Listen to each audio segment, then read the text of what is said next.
বন্ধুরা, আমাদের 12 মাসে 13 পার্বণ লেগেই রয়েছে। পুজো উৎসব অনুষ্ঠান শেষ হতে না হতেই শীতকাল শুরু হয়ে গিয়েছে। আর শীতকাল মানে মনটা কেমন উড়ু উড়ু করছে পিকনিক বা কোথাও ঘুরতে যাওয়ার জন্য। আর ঘুরতে যেতে কার না ভালো লাগে? ঘুরতে যেতে আমরা সকলেই ভালোবাসি। আর ঘুরতে যাওয়ার সময় আমাদের নিজেকে একটু সুন্দর করে দেখানোর ইচ্ছে সবারই হয়ে থাকে। কিন্তু এই সৌন্দর্যের পথে বাধা হয়ে দাঁড়াচ্ছে আমাদের মুখের এই অবাঞ্ছিত লোম বা আনওয়ান্টেড ফেসিয়াল হেয়ার।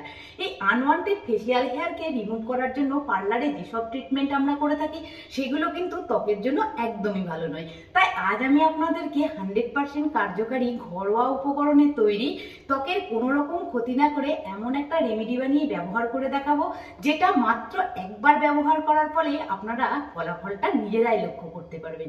আর এই রেমেডি কিন্তু আমি প্রথম আজ ব্যবহার করছি সেটা নয়, এটা আমাদের মা থেকে শুরু করে ঠাকুমারা আগেকালকার দিনে কেউ পার্লারে না গিয়ে এইভাবেই কিন্তু ত্বকের যত্নটা নিয়ে থাকতেন। আর তাদের ত্বক নিয়ে কিন্তু কোনো রকমই সমস্যা ছিল না। তাই তাদের কাছ থেকে জানা একটি রেমেডি আজ আমি আপনাদের সঙ্গে শেয়ার করছি। তাই আশা করব ভিডিওটি স্কিপ না করে সম্পূর্ণ দেখবেন। নমস্কার, সকলকে স্বাগত জানিয়ে আজকে ভিডিওটি স্টার্ট করছি।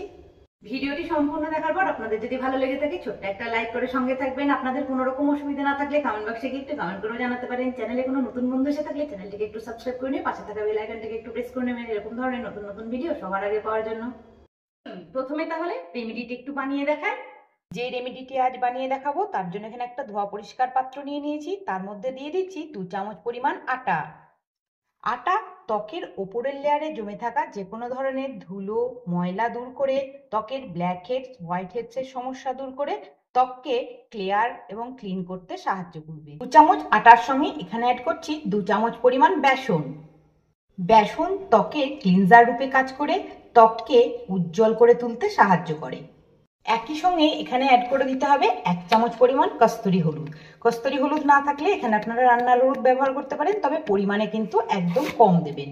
হলুদ ত্বকের যে কোনো ধরনের র্যাশ, সংক্রমণ, ব্রণ, পিম্পলের সমস্যা দূর করে ত্বককে ইনস্ট্যান্টলি ব্রাইটনিং হোয়াইটনিং করে তুলতে সাহায্য করবে। এখানে অ্যাড করতে হবে দেশি ঘি। এখানে 1 চামচ পরিমাণ দেশি ঘি অ্যাড করে দিতে হবে। ঘি ত্বকের গভীর পর্যন্ত গিয়ে ত্বকে পুষ্টি জুগিয়ে ত্বকের ওপরের লেয়ারে থাকা অবাঞ্ছিত লোম দূর করে ত্বককে ময়েশ্চার ভাব প্রদান করে ইনস্ট্যান্টলি উজ্জ্বল এবং গ্লোয়িং করে তুলতে সাহায্য করবে। আর শুকনো অবস্থাতেই সমস্ত উপকরণকে খুব ভালো করে কিন্তু আগে একটু ঘিয়ের সঙ্গে মিশিয়ে নিতে হবে। সমস্ত শুকনো উপকরণকে খুব ভালো করে মিশিয়ে নেওয়ার পর এখানে অল্প অল্প পরিমাণে কাঁচা দুধ দিয়ে একটা শক্ত আঠালো চটচটে ডো রেডি করে নিতে হবে। প্রথমেই যেভাবে আমরা রুটি করার জন্য আটার ডো মেখে থাকি সেইভাবেই ডোটাকে প্রথমে রেডি করে নিতে হবে। পরিমাণ মতো কাঁচা দুধ ব্যবহার করে এইভাবে ডোটাকে প্রথমে রেডি করে নিতে হবে। এখন 100% কার্যকারী ত্বকের অবাঞ্ছিত লোম দূরকারী এবং ত্বককে গ্লো প্রদানকারী রেমেডিটি কিন্তু একদম রেডি হয়ে গিয়েছে। এখন রেমেডিটি কিন্তু একদম রেডি করে নিয়েছি। আর এই রেমেডিকে কিভাবে ত্বকের মধ্যে ব্যবহার করলে 100% রেজাল্টটা লক্ষ্য করতে পারবেন সেটা আমি আপনাদেরকে দেখিয়ে দিচ্ছি। আমি চুলটাকে একটু ক্লিপ দিয়ে আটকে নিয়েছি। এবার মুখটাকে ধুয়ে পরিষ্কার করে আসার পর হাতের মধ্যে নিয়ে নিতে হবে কিছুটা পরিমাণ গোলাপ জল। নিয়ে নিয়েছি এখানে 1 টুকরো ফিটকিরি। এবার এই ফিটকিরিটাকে গোলাপ জলের মধ্যে খুব ভালো করে ডুবিয়ে নিয়ে গোটা ফেসের মধ্যে একটু হালকা হালকা করে এইভাবে একটু ঘষে নিতে হবে। ফিটকিরির মধ্যে এমন কিছু উপাদান রয়েছে যা আমাদের অবাঞ্ছিত লোমের গোড়াটাকে দুর্বল করতে সাহায্য করবে।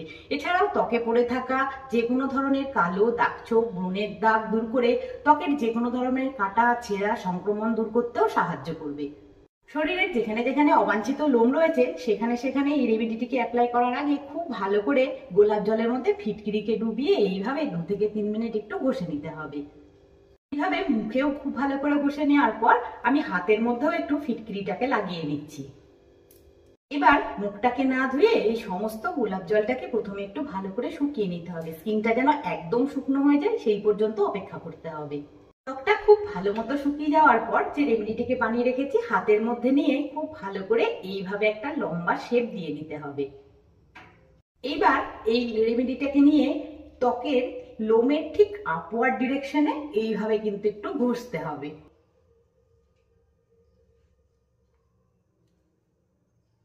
আপার লিপসের উপরে এইভাবে নিয়ে খুব ভালো করে আপওয়ার্ড ডিরেকশনে এইভাবে এটাকে ঘষে নিতে হবে। খুব ভালো করে 2 থেকে 3 বার কিন্তু এইভাবে লাগিয়ে নিতে হবে।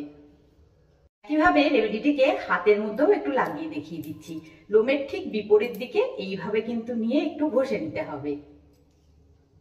খুব ভালো করে এটাকে লক্ষ্য করলেই বুঝতে পারবেন ত্বকের মধ্যে থাকা অবাঞ্ছিত লোমটা কিন্তু এই রেমেডির মাধ্যমে অনেকখানি উঠে চলে এসেছে। মুখটাকে একটু ঠান্ডা জল দিয়ে ধুয়ে পরিষ্কার করে আসছি। মুখটাকে একটু ঠান্ডা জল দিয়ে ভালো করে ধুয়ে নিয়েছি। এবার হাতের মধ্যে নিয়ে নিতে হবে অল্প পরিমাণ গোলাপ জল। এবার গোলাপ জলটাকে খুব ভালো করে গোটা মুখের মধ্যে এইভাবে একটু হালকা হাতে মাসাজ করে নিতে হবে। তাতে করে ত্বকটা আমাদের হাইড্রেট হয়ে থাকবে এবং মুখের মধ্যে একটা ময়েশ্চার ভাব বজায় থাকবে। সকলকে ধন্যবাদ জানিয়ে আজকের ভিডিওটি তাহলে এখানেই শেষ করছি। আবার দেখা হবে নেক্সট একদিন নতুন একটি ভিডিও নিয়ে। সকলে ভালো থাকবেন, সুস্থ থাকবেন, আমার সাথে থাকবেন। টাটা।